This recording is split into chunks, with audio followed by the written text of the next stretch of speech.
तीसरे अध्याय में श्री भगवान अर्जुन को कर्म का महत्व या ज्ञार्थ कर्म करते हुए कर्म के परिणामों और कर्म के फल के प्रति कोई लगाव या इच्छा ना रखने के बारे में बताते हैं।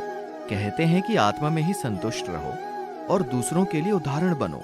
प्रकृति कर्म करती है, आत्मा कर्म नहीं करती। अहंकारवश मनुष्य अपने को कर्ता समझने लगता है। हमारे शत्रु इच्छा और क्रोध हैं, इसलिए इन दोनों पर नियंत्रण रखना आवश्यक है। ये सब बताते हैं। अर्जुन केशव से कहता है, हे जनार्दन, यदि तू समझता है कि बुद्धि का मार्ग सकाम कर्म के मार्ग से अधिक अच्छा है, तो तू मुझे ये भयंकर कर्म करने को, ये भयानक युद्ध लड़ने को क्यों कहता है? इन मिलीजुली बातों से तू मेरी बुद्धि को भ्रमित करता है। मुझे निश्चित करके वो एक बात ही बता जिसे करने से मेरी अधिक से अधिक भलाई हो। श्री भगवान उत्तर देते हैं, सुन पार्थ, सृष्टि के आरंभ से ही मुक्ति के लिए मैंने दो मार्ग बताए हैं। चिंतन करने वाले या सोचने वाले लोगों के लिए ज्ञान का मार्ग बताया है और क्रियाशील या कर्म करने वाले लोगों के लिए कर्म का मार्ग बताया है। कर्म से बचने से या कर्म को ना करने से तो कोई व्यक्ति कर्म से मुक्ति नहीं पा सकता और ना ही कर्म के त्याग से उसे कभी सिद्धि मिल सकती है, क्योंकि कोई भी व्यक्ति क्षण भर के लिए भी कर्म किए बिना नहीं रह सकता। हर व्यक्ति को प्रकृति से उत्पन्न अपने गुणों के कारण मजबूर होकर कर्म करना ही पड़ता है। जो लोग अपनी कर्म इंद्रियों को तो ऊपर से तो जबरदस्ती रोक लेते हैं, लेकिन अपने मन में उन्हीं इंद्रियों के विषय के बारे में सोचते रहते हैं, ऐसे लोग तो भटके हुए हैं। वो खुद को धोखा दे रहे हैं। उनका ऐसा आचरण झूठा है और उनकी बुद्धि मूढ़ है। वे व्यक्ति ही श्रेष्ठ है जो अपने मन से अपनी इंद्रियों को वश में करके बिना किसी स्वार्थ कर्म करने में लगे रहते हैं। इसलिए पार्थ, तेरे लिए जो कर्म नियत है, तेरा जो कर्तव्य है, उसे तू कर, क्योंकि कर्म को ना करने से तो कर्म करना कहीं अधिक अच्छा है। बिना कर्म के तो तेरा शरीर निर्वाह भी नहीं हो सकता। इस संसार में यज्ञ के लिए या यज्ञ के रूप में किए जाने वाले कर्म या बिना स्वार्थ किए गए कर्म ही बंधन से मुक्त हैं। इन्हें करने से मनुष्य बंधन में नहीं बंधता। अन्य सभी कर्म बंधन में डालने वाले हैं। इसलिए पार्थ, सभी प्रकार के लगाव, सभी प्रकार की आसक्तियों को त्याग कर तू यज्ञ की भावना से बिना स्वार्थ अपने सभी कर्म करता जा। सृष्टि के आरंभ से प्रजापति ने प्राणियों और यज्ञ दोनों को उत्पन्न किया था और कहा था कि इस यज्ञ द्वारा तुम सब फूलो फलो और ये यज्ञ तुम्हारी मनचाही इच्छाओं को पूरा करने वाला होगा। इस यज्ञ द्वारा तुम देवताओं का भरण पोषण करो और देवता तुम्हारा भरण पोषण करेंगे। इस प्रकार एक दूसरे के बिना स्वार्थ भाव के पोषण वर्धन करते हुए तुम सब परम कल्याण को प्राप्त करोगे। यज्ञ से खुश होकर देवता तुम्हें वे सुख भोग देते रहेंगे जो तुम चाहते हो।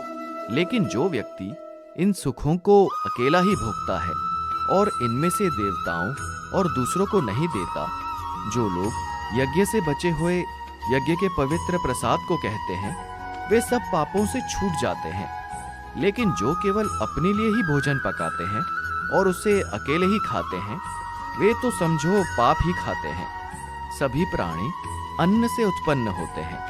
अन्न वर्ष से उत्पन्न होता है, वर्षों यज्ञ से, और यज्ञ कर्म से उत्पन्न होता है। कर्म का मूल ब्रह्म है और ब्रह्म का जन्म अनुस्वर परमात्मा से होता है। इसलिए सर्वव्यापी परम ब्रह्म सदा यज्ञ में स्थित रहता है। इस संसार में जो व्यक्ति सृष्टि के चक्र के चलने में सहायता नहीं देता है, वो तो दुष्ट स्वभाव वाला और इंद्रियों के सुखों में मग्न करने वाला है। ऐसा व्यक्ति व्यर्थ और पाप भरा जीवन बिताता है।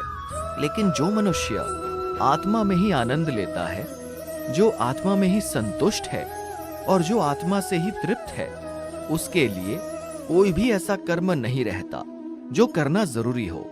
इस संसार में ऐसे व्यक्ति के लिए ऐसी कोई भी चीज, ऐसी कोई भी वस्तु, ऐसा कुछ भी नहीं रहता जो उसके द्वारा किए गए कर्मों से प्राप्त होना हो, और या फिर उन कर्मों द्वारा प्राप्त होना हो जिसे नहीं किए हैं। वो किसी भी प्राणी पर अपने किसी भी स्वार्थ के लिए निर्भर नहीं रहता। इसलिए पार्थ, तू हमेशा बिना लगाव, बिना आसक्ति के निस्वार्थ भाव से करने योग्य कर्म करता जा, क्योंकि बिना लगाव, बिना आसक्त होकर निस्वार्थ भाव से कर्म करता हुआ मनुष्य ही परमात्मा को प्राप्त करता है। जनक तथा अन्य ज्ञानी भी ऐसे निस्वार्थ कर्म द्वारा ही पूर्णता तथा परम गति तक पहुंचते हैं। तुम्हें भी उन्हीं की तरह निस्वार्थ कर्म करना चाहिए, और वैसे भी जन कल्याण और संसार की व्यवस्था बनाए रखने के उद्देश्य से भी तुझे कर्म करना चाहिए। श्रेष्ठ लोग जैसा चरण करते हैं, आम लोग भी वैसा ही करने लगते हैं। वे जैसा आदर्श पेश करते हैं, जन साधारण उसी का अनुसरण करते हैं। अब तू मुझे ही देख, तीनों लोकों में मेरे लिए कोई भी ऐसा कर्म नहीं है जो करना जरूरी हो, और ना ही ऐसी कोई वस्तु है जो मुझे प्राप्त ना हो या मुझे प्राप्त करनी हो।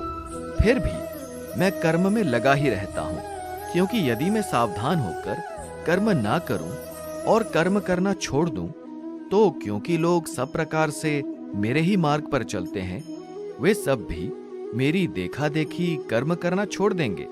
और जब जन साधारण कर्म करना छोड़ देंगे तो संसार में अव्यवस्था और अराजकता फैल जाएगी। ये संसार नष्ट हो जाएगा और मैं समस्त प्रजा के विनाश का कारण बन जाऊंगा। ऐसा ना हो, इसलिए मैं भी सावधान होकर कर्म करने में सदा लगा ही रहता हूं। और इसलिए जैसे अज्ञानी लगाव से या आसक्त होकर कर्म करते हैं, वैसे ही विद्वान और ज्ञानी लोग बिना लगाव, बिना आसक्त होकर संसार की व्यवस्था बनाए रखने के उद्देश्य से और जन कल्याण के लिए कर्म करते हैं। ज्ञानी को चाहिए कि वो सकाम कर्म करने में लिप्त हो, अज्ञानी लोगों के मन को विचलित ना करे। योग की भावना से कर्म करने वालों को चाहिए कि वे दूसरों को भी वैसे ही निष्काम कर्म के मार्ग में लगाएं। समझ लें कि हमारे सभी कर्म प्रकृति के गुणों द्वारा ही किए जा रहे हैं, परंतु जिस मनुष्य का मन अहंकार से भरा हुआ है, वो इस अहंकार के वश में होने के कारण खुद को कर्ता समझने लगता है कि कर्ता स्वयं मैं ही हूं, जबकि वास्तव में कर्ता तो प्रकृति है। परंतु जो व्यक्ति प्रकृति के गुणों और उन गुणों के कार्य क्षेत्र के भेद की शक्ति को समझ लेता है, और साथ में जो ये भी समझ लेता है कि प्रकृति के गुण ही अपने अपने कार्य क्षेत्र में कर्म करते रहते हैं, गुण इंद्रियों के रूप में उन इंद्रियों के वश में ही कर्म करते रहते हैं, तब ये जानकर वो आसक्त नहीं होता। लेकिन जो व्यक्ति प्रकृति के गुणों की इन क्रियाओं से भ्रमित हो जाते हैं, वही उन क्रियाओं में आसक्त हो जाते हैं, उनमें उलझ जाते हैं, उनमें बंध जाते हैं। सच्चे और पूर्ण ज्ञान को जानने वाले व्यक्ति को उन मूढ़ और अज्ञानी व्यक्तियों के मन को विचलित नहीं करना चाहिए, जिनका ज्ञान अधूरा है और जो केवल थोड़ा सा ही जानते हैं। इसलिए पार्थ, अपने सभी कर्मों को पूरी तरह मुझे अपहरण करके, अपनी चेतना को आत्मा में स्थिर करके, अपनी सभी इच्छाओं को और अपने अहंकार को भी मिटा दे, और अपने इस मानसिक बुखार, इस संकोच को छोड़कर तू युद्ध कर। जो लोग पूरी श्रद्धा से और बिना दोष ढूंढे मेरे इस उपदेश का लगातार पालन करते हैं, वे कर्मों के सभी बंधनों से छूट जाते हैं। लेकिन जो लोग ईर्ष्या के कारण मेरे उपदेश का तिरस्कार करते हैं, जो इसमें मीर मेख निकालते हैं और उसका पालन नहीं करते हैं, वे लोग वास्तव में संपूर्ण ज्ञान के प्रति मूढ़ हैं और वे नष्ट होकर रहेंगे। ज्ञानी समेत सभी प्राणी अपनी अपनी प्रकृति, अपने अपने स्वभाव के कारण ही आचरण करते हैं। इससे कोई नहीं बच सकता। प्रकृति को रोकना, उसको जबरदस्ती बदलने की कोशिश करने से कोई फायदा नहीं होने वाला।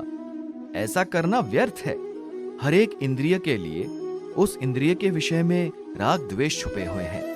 इंद्रियों के विषय या तो मनुष्य को अपनी ओर आकर्षित करते हैं, उसे अपनी ओर खींचते हैं, या उसके मन में उनके प्रति द्वेष पैदा करते हैं। मनुष्य को इन दोनों के वश में नहीं आना चाहिए, क्योंकि ये दोनों ही क्योंकि ये दोनों ही उसके कल्याण और उसकी मुक्ति के मार्ग में रुकावट डालने वाले उसके शत्रु हैं। अधूरी तरह से या दोषपूर्ण तरीके से भी पालन किया गया अपना प्राकृतिक, अपना स्वाभाविक धर्म पूरी तरह से पालन किए जाने वाले पढ़ाई, धर्म या दूसरे के स्वभाव वाले धर्म से अधिक अच्छा है। अपने धर्म का पालन करते हुए मिट्टी भी हो जाए तो भी वो पराये धर्म में जीवित रहने से कहीं अधिक अच्छा है, क्योंकि दूसरे के स्वभाव अनुसार चलने में बहुत खतरे होते हैं और वो बहुत भय देने वाला भी होता है। ये सब सुनकर अर्जुन केशव से पूछता है, लेकिन केशव वो क्या है जिससे मनुष्य ना चाहता हुआ भी पाप करता है, जैसे उसे कोई जबरदस्ती पाप करवा रहा हो। श्री भगवान उत्तर देते हैं, वो है इच्छा और क्रोध, जो रजोगुण से उत्पन्न होते हैं। ये दोनों पाप से भरे हैं और सबको और सब कुछ खो जाने वाले, सब कुछ निकल जाने वाले हैं। इस संसार में तुम इन्हीं को अपना शत्रु, अपना दुश्मन समझो। जैसे आग धुएं से ढकी रहती है, जैसे दर्पण धूल से ढक जाता है, जैसे भ्रूण को गर्भ सब ओर से घेरे रहता है, वैसे ही मनुष्य का विवेक और ज्ञान इस इच्छा से घिरा हुआ है। मनुष्य की चेतना और उसका ज्ञान, ये दोनों ही उस नित्य शत्रु और कभी भी तृप्त ना होने वाली अग्नि के समान इच्छा से ढके रहते हैं, जिसके कारण वो हमेशा असंतुष्ट ही रहता है। इंद्रियां, मन और बुद्धि इस इच्छा के रहने के स्थान हैं। इनमें रहकर वही इच्छा मनुष्य के ज्ञान और उसकी समझ को ठग देती है और उसे मोहित कर सभी मार्ग से भी भटका देती है। इसलिए पार्थ, तू शुरू से ही अपनी इंद्रियों को अपने वश में रख और ज्ञान और विवेक के पापी विनाशक को दृढ़ता से मार डाल। कहते हैं कि इंद्रियां इस स्थूल शरीर से बड़ी है, मन इंद्रियों से बड़ा है, बुद्धि मन से बड़ी है और बुद्धि से भी बड़ी और बलवान है वो आत्मा। इस प्रकार जो बुद्धि से भी बड़ी और बलवान है, उस आत्मा को जानकर तू अपने मन को वश में करके इस आत्मा को, उसे परमात्मा में स्थिर करके इस इच्छा रूपी, इस काम रूपी शत्रु को मार डाल, जिस शत्रु तक पहुंचना भी कठिन है। तीसरा अध्याय समाप्त हुआ। जय श्री कृष्ण।